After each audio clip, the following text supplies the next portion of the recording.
دنیا میں کوئی اس کو آپ کہہ سکتے ہیں 18 سال کی تو تھی نا، کیونکہ لا کیا کہتا ہے 18 سال سے کم عمر کی. دیکھو پاکستان کا قانون کہتا ہے لڑکی 18 سال کی، لڑکا بھلے 70 سال کا ہو، لڑکا نہیں آدمی ہو، دونوں کی شادی ہو سکتی ہے بشرطے کہ دونوں کیا ہو راضی. حالانکہ 18 سال اور 70 سال کا آپس میں جوڑ نہیں ہے. انڈیا میں کوئی 18 سال کی لڑکی اگر 70 سال کے بوڑھے سے شادی کرتی ہے، انڈیا کا لا کیا اسے روکتا ہے؟ بولتے کیوں نہیں؟ روکے گا اس کو، حالانکہ یہ جوڑ کی شادی ہے، بے جوڑ شادی ہے. لیکن کیوں نہیں روکے گا؟ بھائی جب لڑکی راضی ہے، وہ 70 سال کو بوائے فرینڈ بنائے یا ہسبینڈ بنائے، ٹھیک ہے نا، یہ اس کا ہیڈک ہے، یہ گورنمنٹ کا، یہ صحافی کا ہیڈک نہیں ہے. اب 18 سال جو دنیا میں عمر طے کی ہے، یہ تو پاکستان نے طے کی ہے، یہ نیچر اور فطرت نے طے نہیں کی ہے. فطرت نے بلوغت رکھی ہے. اسلام دین فطرت ہے نا، وہ کہتا ہے رخصتی کی عمر کیا ہے؟ بالغ ہونا.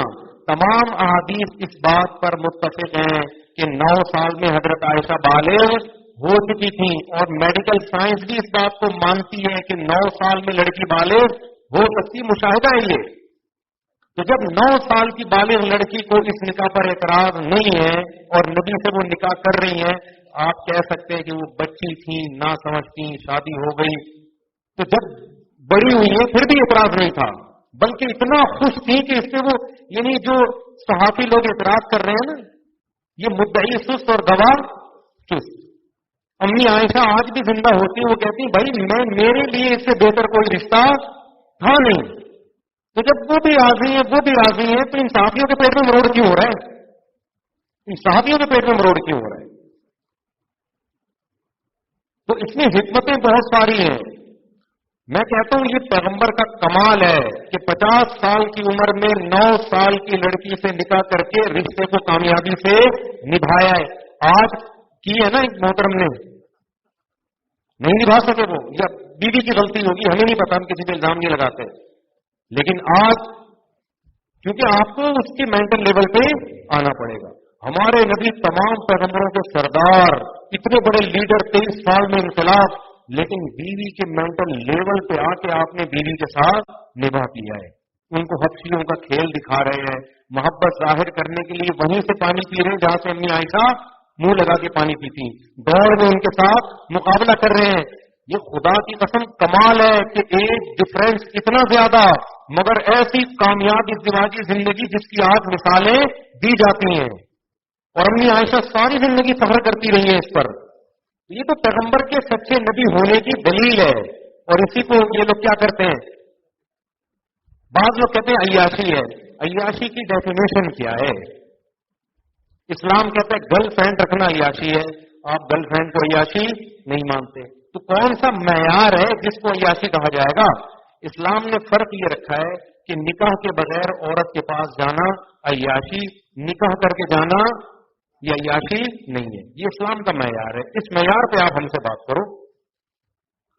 تو چاہے اس کی عمر 9 سال ہو یا 12 سال ہو یا 13 سال ہو یا 18 سال ہو، نکاح کر کے اگر آپ بیوی بنا کے اس کے حقوق ادا کر رہے ہیں، اسلام کہتے ہیں یہ عیاشی نہیں ہے. اور اگر بغیر نکاح کے اس کی طرف جا رہے ہیں تو اسلام کیا کہتا ہے؟ یہ کیا ہے؟ عیاشی. تو نکاح یک طرفہ نہیں ہوتا کہ آپ 50 سال کے، آپ جب چاہو 13 سال کی لڑکی سے نکاح کر لو، وہ کیوں کرے گی آپ سے؟ اس کو تھوڑی اسلام مجبور کر رہا ہے. یہ ہمارے پیغمبر صلی اللہ علیہ وسلم کی پاکیزہ سیرت کی دلیل ہے کہ اتنی نو عمر سے نکاح کر کے بھی اس کو کامیابی سے نبھایا ہے. اور پھر اس میں حکمتیں کیا تھی؟ سب سے بڑی حکمت کہ عورتوں میں نبی نہیں آتا اور ہمارے نبی آخری نبی ہیں. تو ایسی زوجہ کی سلیکشن کی گئی ہے جو بالکل نبوت کے سائے میں پروان چڑھے، جن میں ماحول کے اثرات بولو نہ ہو. کیونکہ نبی تو نہیں بنیں گی، لیکن نبی کی چھاؤں میں عورت بنے گی. تو اس کے لیے تعلیم کے لیے ہمیشہ نو عمر لڑکی کا انتخاب کیا جاتا ہے. ابھی بھی بڑے بڑے ادارے جتنے کیڈٹ کالج میں آرمی کے ہوتے ہیں نا، کیا 50 سال کے بندوں کو رکھا جاتا ہے اس میں؟ ایج ہے بھائی، اس عمر کا بندہ آ سکتا ہے، کیونکہ ان کو پتا ہے اس کے بعد پھر ہمارے کام کا نہیں ہے. جتنے بھی بڑے بڑے ادارے، جامعہ رشید میں جو حفاظ کہتا ہے ایج ہے اس کی، بھائی اس ایج کے بچے کو لیں گے، اس کو پھر ہم اپنے حساب سے انگلش بھی سکھائیں گے، عربی بھی سکھائیں گے، یہ بھی سکھائیں گے، وہ بھی سکھائیں گے. بھائی یہ کوئی 25 سال کا نہ بھائی اس کی تو یہ خراب ہو گیا، اب اس کی زبان پہ وہ الفاظ چڑھیں گے ہی نہیں. تو پیغمبروں میں عورتوں میں کوئی پیغمبر نہیں آتا اور ہمارے نبی آخری، تو عورتوں میں کام کیسے ہوگا؟ آپ کی گھریلو زندگی کو کون بیان کرے گا؟ اس کے لیے ایک ایسی خاتون کا انتخاب کیا گیا جو بالغ ہوتے ہی کس کے زیر سایہ پلیں؟ پیغمبر کے، اور ان سے سیکھیں. کبھی حضرت عائشہ سے اتنی حدیثیں، آپ بخاری پڑھو، مسلم پڑھو، ابو داؤد پڑھو، عن عائشہ رضی اللہ تعالی عنہا رأیت النبی صلی اللہ علیہ وسلم یفعل کذا، میں نے نبی کو دیکھا گھر میں ایسا کرتے ہوئے، میں نے نبی کو دیکھا گھر میں ایسا کرتے ہوئے. صحابہ تو باہر کی زندگی بیان کر رہے ہیں، گھریلو زندگی کون بیان کر رہا ہے؟ آپ کی دوسری زوجات نے اتنی گھریلو زندگی بیان نہیں کی ہے، وہ پکی عمر کی تھیں، ان کے علم سیکھنے کا ٹائم کافی حد تک گزر چکا تھا. یہ کچی عمر میں آئی ہیں، اس میں سیکھنے کا شوق ہوتا ہے.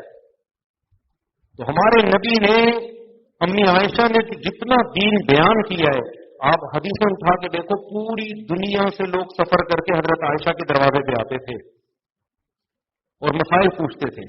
آپ بتائیں نبی نے ایسے موقع پہ کیا کیا، آپ بتائیں نبی نے ایسے موقع، حتیٰ کہ میاں بیوی کے جو آپس کے تعلقات ہیں، جن کا شریعت کے مسائل سے تعلق ہے، وہ بھی حضرت عائشہ نے بیان کیے، کیونکہ اس میں بھی گائیڈنس کی ضرورت ہے. غسل کب فرض ہوتا ہے، کب فرض نہیں ہوتا، یہ ساری چیزیں کس نے بیان کی ہیں؟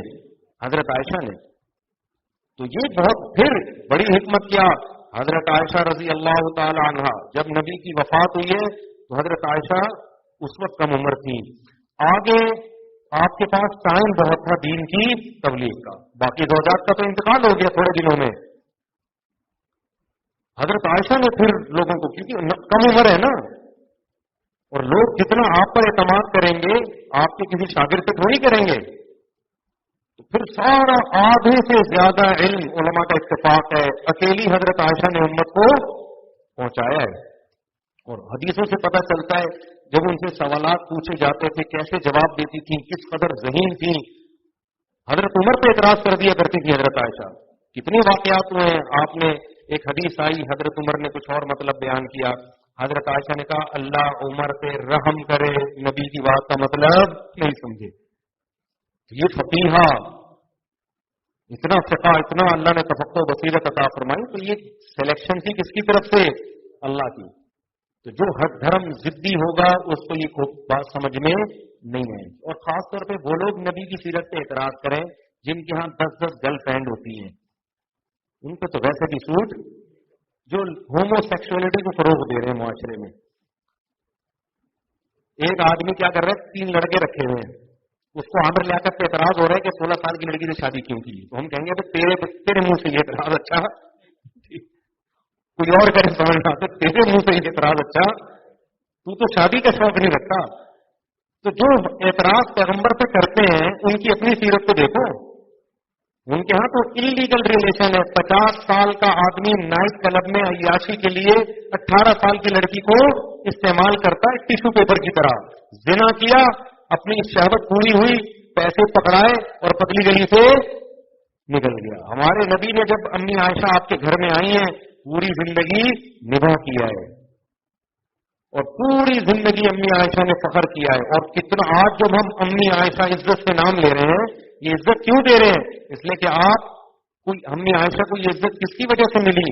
پیغمبر سے نکاح کی وجہ سے ملی. تو یہ فضول قسم کے لوگ ہیں، باتیں بناتے رہتے ہیں. اسلام میں شادیاں عیاشی ہے ہی نہیں، سیدھی سی بات. یہ لوگ کہتے ہیں نا یہ اسلام عیاشی سکھاتا ہے 4 شادیاں کر کے. اسلام یہ بتاتا ہے کہ عورت اور مرد ایک دوسرے سے دور رہنے کے لیے پیدا ہوئے ہی نہیں ہے. یہ دور رہنا غیر فطری ہے، ٹھیک ہے نا. یہ دور رہنا کیا ہے؟ یہ غیر فطری ہے، اس کا بھی نقصان ہے، آپ کا بھی نقصان ہے. اور شادیاں کرنا کیا ہے؟ یہ تو نیچرل ہے، پیدا ہی ایک دوسرے کے لیے کیا ہے. بغیر نکاح کے ریلیشن یہ کیا ہے؟ یہ عیاشی ہے. کیوں؟